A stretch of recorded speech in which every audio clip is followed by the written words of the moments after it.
What's up, everyone? Welcome to the video. Today we're going to take a look at how to reset the service interval as well as reset the oil life after an oil change on a 2023 Hyundai Elantra.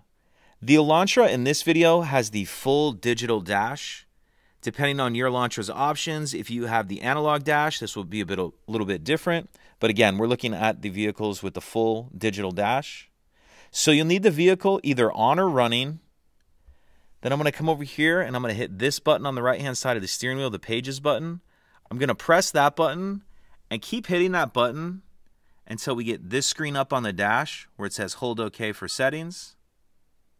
Once we have this screen up on the dash, what I'm going to do is come down here and I'm going to press and hold the OK button down right here. So press and hold this button down and keep holding that button down until we get this up on our radio. Then you can release that button. So looking at our radio, our center screen, once we have this screen up, I'm going to scroll down to Convenience and click on that. And here we can go into the oil change reminder. And you can see that this one doesn't need to be reset, but we'll still go through it. So you'll just press Reset. Has it been changed? Do you want to reset it? Click Yes. And then if it wasn't already, it would be showing 100% there now.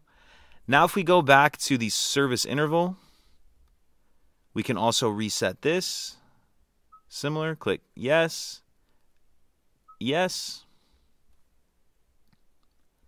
And now both the service interval and the oil life have been reset.